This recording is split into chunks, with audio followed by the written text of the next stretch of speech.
오늘 우리 오후 예배는 주제가 있는 예배, 테마 예배로 우리 하나님께 드립니다. 그 주제는 가족에게 사랑한다고 이제는 말합시다 라고 하는 긴 주제입니다.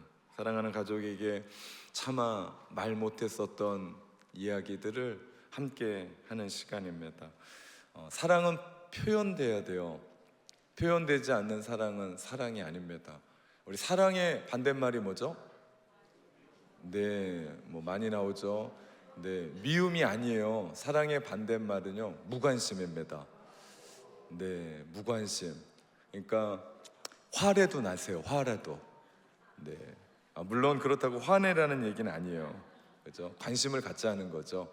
사랑의 반대말은 무관심이다. 절대 무관심하면 안 돼요.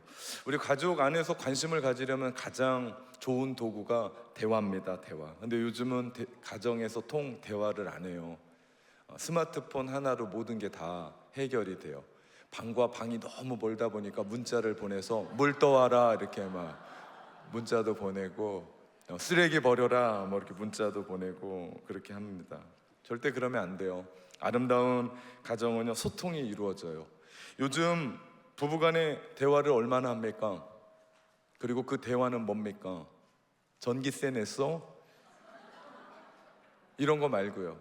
여러분, 부부간의 대화가 어떤 대화가 있습니까? 누가 그러던데요, 남녀가 서로 재밌게 이야기하는 건 부부가 아닐 때 가능합니다 라고 얘기해요. 부부는 그렇게 얘기 안 는다라고 저한테 얘기를 하더라고요. 이래서는 안 돼요. 부부가 애틋하게 소통하고 대화를 해야 됩니다. 그 소통의 대화 도구 중에 가장 많이 쓰이는 게 편지입니다. 저는 편지를 사랑해요. 글로 쓰는 걸 되게 좋아합니다. 편지의 그 지가 우리 종이 지자예요. 종이에다가 내 마음을 전달하는 거죠.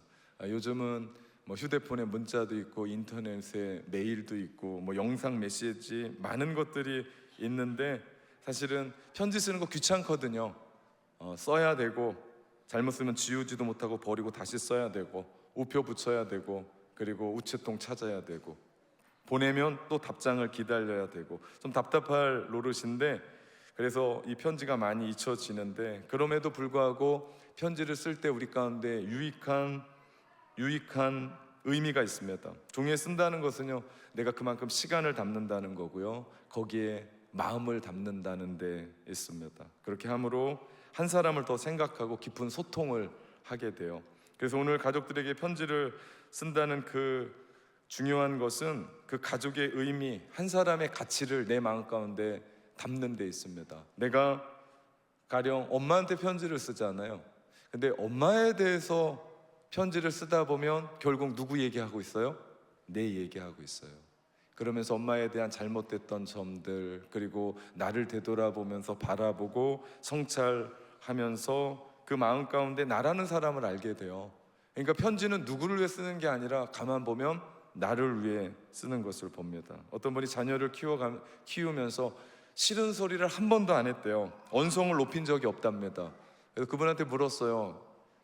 이유가 뭡니까? 그랬더니 자기는 말하는 것을 하지 않고 자기가 얘기하려고 하는 걸 편지를 쓴다라고 얘기하더라고요. 편지를 쓰면 사사로운 감정이 사라지고, 또한 내가 말하고자 하는 핵심이 정확하게 드러나기도 하고, 중요한 건 지금 말하고 있는 내가 누구냐는 거예요. 그러면서 그 편지를 다 보내지 않는다, 아니 차마 못 보낸다라고 하는 그런 이야기를 하더라고요.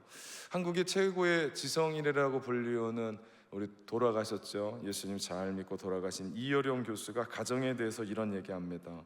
삭막한 세상에 가족이란 말처럼 정다운 것은 다시 없다.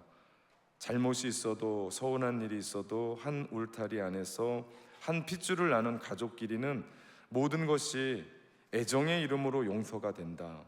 즐거운 일이 있으면 같이 즐기고, 슬픈 일이 있으면 같이 슬픔을 나누는 것이 가족의 모럴이다라고 얘기합니다. 한마디로 말하면 가정은 이 모든 것을 덮고 품을 수 있는 공동체다라는 얘기입니다. 가정이 이렇게 중요합니다.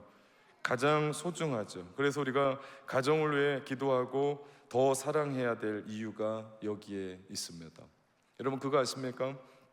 하나님께서 우리에게 보내신 사랑의 편지가 있어요. 그게 뭔지 아십니까? 네, 그것이 바로 하나님의 말씀입니다.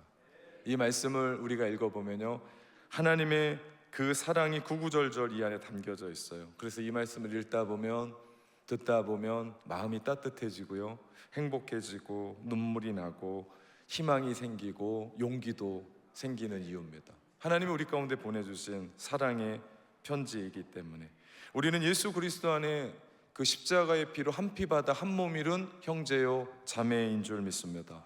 우리는 한 식구예요.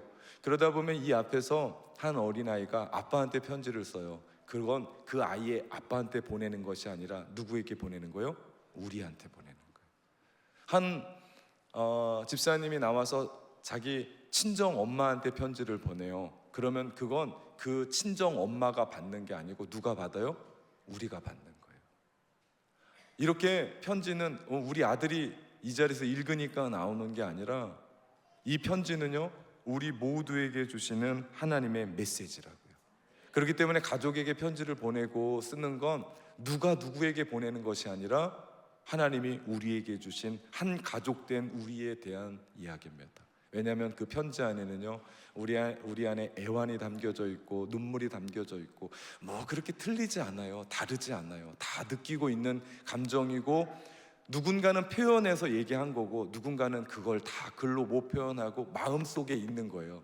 근데 그 마음속에 있는 걸 그분이 표현해 주니까 눈물이 나는 거예요. 아니, 내 엄마도 아닌데 눈물이 나. 왜 그렇습니까? 그게 나의 편지이기 때문입니다. 그래서 오늘 가족에게 사랑의 편지를 보내며 가족에게 사랑한다고 이제는 말합시다, 이 이야기가 우리의 얘기죠. 그 속에 우리는 하나님이 우리를 사랑하시는 그 마음을 느끼게 됩니다. 성경을 읽어보면 우리에게 최고의 편지를 보내셨어요. 성경이지만 그것보다 더 최고의 편지를 보내셨는데 그분이 바로 예수 그리스도십니다. 그분이 이 땅 가운데 그렇게 얘기해도 안 되니까 그분이 몸소 내려오셨어요. 인간의 몸을 입고, 그리고 우리에게 사랑한다라고 말씀하십니다. 얼마나 가슴 뿌듯한 일인지 몰라요. 그렇게 선지자들 보내고 수많은 사람들 보냈는데 듣지를 못하는 거예요. 이해하지 못하는 거예요. 그래서 그분이 직접 우리 가운데 내려오셨죠. 그 메시지가 십자가의 사랑입니다. 오늘 본문에 보니까 하나님이 세상을 이처럼 사랑하사 독생자를 주셨으니 이는 그를 믿는 자마다 멸망하지 않고 영생을 얻게 하려 하심이라. 하나님이 그 아들을 세상에 보내신 것은 세상을 심판하려 하심이 아니요라고 말씀합니다. 세상을 구원하게 하시려고 이 땅에 오셨습니다. 이 말씀을요, 쉬운 성경으로 보면 이렇게 돼요. 우리 같이 쉬운 성경으로 한번 읽어볼까요? 하나님께서 세상을 이처럼 사랑하셔서 외아들을 주셨으니 이는 그를 믿는 사람마다 멸망하지 않고 영생을 얻게 하려는 것이다. 하나님께서 자신의 아들을 세상에 보내신 것은 세상을 심판하려는 것이 아니라 그 아들을 통하여 세상을 구원하려 하시는 것이다. 아멘. 하나님 우리를 이렇게 사랑하신다고 직접 편지가 되셔서 이 땅에 오셨습니다. 하늘에서 편지가 붙여졌는데 그 편지는 이 땅에 오셔서 그냥 하신 게 아니라 십자가에서 죽기까지 사랑하셨던 그 일들을 행하십니다. 나의 죄를 위해서 나를 대신해서 죽으셨어요. 성경대로 죽으셨고 성경대로 3일 만에 부활하셔서 우리의 주와 구주가 되신 줄 믿습니다. 그래서 우리가 그분을 믿는 자마다 영생을 얻어요. 하나님의 친백성이 돼요. 이것이 세상의 가장 좋은 소식, 복음, 구원의 소식인 줄 믿습니다. 그렇게 우리는 한 형제요 한 자매가 된 사람입니다. 오늘 우리가 한자리에 모여서 테마 예배 드리는 것 다르지 않아요. 그 사랑을 담아 보내는 거예요. 그 십자가에서 받았던 그 사랑으로 우리가 우리 자녀들 사랑하고 가족을 사랑하고 부모님을 사랑하는 겁니다. 우리 예전에는요, 나의 이기적이고 죄된 마음으로 사랑했었어요. 그 사랑은 한계가 있습니다. 이기적이에요.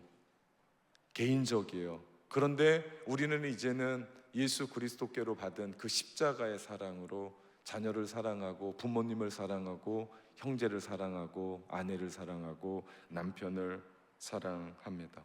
우리 오늘 편지를 다 읽고요, 이 자리에 있는 분들은 함께 나와서 당사자와 허그를 할 겁니다. 여러분, 그 허그는 대표성이 있는 거예요. 여러분, 축구 국가대표가 11명이 우리 대표로 대한민국 대표하면서 뛰는 거잖아요. 내가 뛰고 싶어도 그분들한테 양보한 거잖아요. 대한민국이 대표입니다. 그들이 이기면 누가 이긴 거예요? 대한민국이 이긴 거죠. 우리가 이긴 거예요. 여기에서 서로 허그하면 내가 허그한 거예요. 우리 지지난주인가요? 우리 청년이 와서 제가 새 가족 왔다고 제가 안아줬어요. 그랬더니 어떤 권사님이 자기 다시 새신자로 돌아가서 자기도 저한테 안기겠대요. 네, 저는 남자만 안아줘요. 그것도 청년만. 네, 왜 그래요? 생각해 보세요. 젊디 젊은 청년이 주님 믿겠다고 온 거예요. 얼마나 귀합니까? 제가 안아주면서 그런 얘기했어요. 잘 왔습니다. 환영합니다. 네, 저 여자 안 안아줍니다. 제 아내밖에 안 안아줘요. 전 한 여자만 압니다.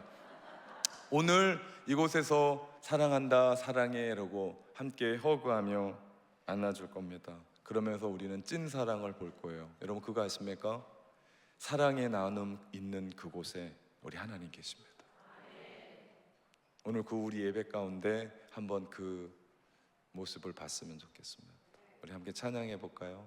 사랑의 나눔 있는 곳에 하나님 계시도다.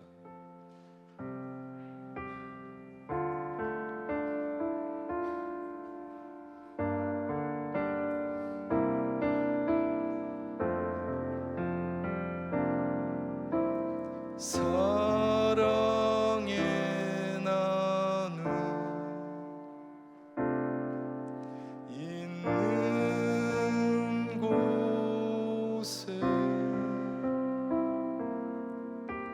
하나님께서